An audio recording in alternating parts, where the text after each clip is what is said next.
Well, folks, welcome back to Three's In again.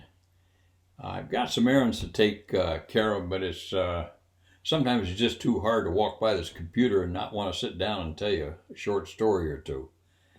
Um, this story is about a young IP that came to us from Laughlin. His first name was Greg, and he's a good kid. I liked him, kind of quiet, unassuming, if you will, and I had given him his checkout ride when he came to PIT to Randolph.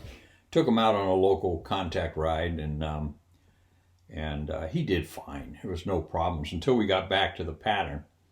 We got back to the overhead traffic pattern, and he pitched out and came around about the time he was going to put his gear down. Total classic experience here. Tower called him and told him he had traffic inside of inside of 4 miles. Did he see him? So he answered him on the radio. He says, "Yes, I have him in sight." And then he put his flaps down. What he omitted to do was to put down the gear. And so we started the final turn without any landing gear. And I, I'm sitting in the back and I'm thinking to myself, it's a nice afternoon, great day for flying. And if he continues much further, I'm not going to have any choice but to unsat him, especially if we roll out on final and the guys in the RSU don't see our gear. At that time, they were blocked from seeing it because we had our belly away from them.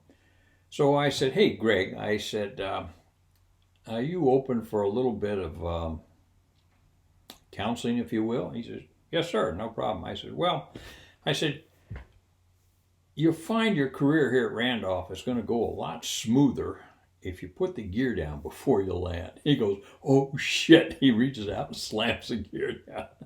Anyway, he knew right away that probably could have been unsat on that ride. But no, I'm not going to do that. So he put the gear down, came in, we touched down, nice landing and so forth. Taxied in to the debrief, and I didn't say nary a word about it. You know, when you do something like that, my experience is I can't beat you up any more than you're probably going to beat yourself up. And that was the case with Greg. Turned out he was a decent IP, a good IP. Well, a couple of months later, I get a call for this meeting in the DO's office, our micromanaging DO. And it seems like Greg was involved in an incident where he landed at Keesler Air Force Base without a waiver. Now, Keesler had a 7,000-foot runway. Actually, they had 8,000-foot runway, but we could only use 7,000 foot of it because the approach came in over these Norfolk pines. So there was only essentially 7 feet to land. Anyway, it had been reported that Greg had come in there and landed on that runway, and he didn't have a waiver. Well, crap. So we had the DO, the assistant DO, squadron commander, and I was the chief of Stanival at the time, and there was a lawyer in the room. A lawyer? What the hell's a lawyer doing? But anyway, they started explaining what had happened. Greg had been an IP for this general officer on a trip into Florida. And on the way back, the general asked Greg, "Say, Greg, would you have any problem if we stopped at Keesler on the way back for a gas and go?" And Greg checked the IFR supplement and saw they had 8,000 feet of runway, but he failed to note that only 7,000 was available. He just, it's just an oversight. Okay, fine. He said, "Yeah, we could do that." So he stopped. When they taxied in, the former ATC chief of Stanival was on the ramp, or happened to see him come in, and of course he paid attention to him. And he called back to Randolph and asked, "Hey, does Tano 17 or whoever it was have a PPR for Keesler and a waiver?" And of course he didn't. Keesler at the time was prior permission required, and that was because of the waiver to land a 38 on 7,000 foot runway. No, he didn't. Okay, fine. So these guys are gathering, trying to figure out what to do about Greg when he got back to Randolph. And I sat there and I listened, and I'm thinking, hey, the kid just screwed up. Call him in and have a quiet little come to Jesus meeting with them and go about your way. But they weren't into that.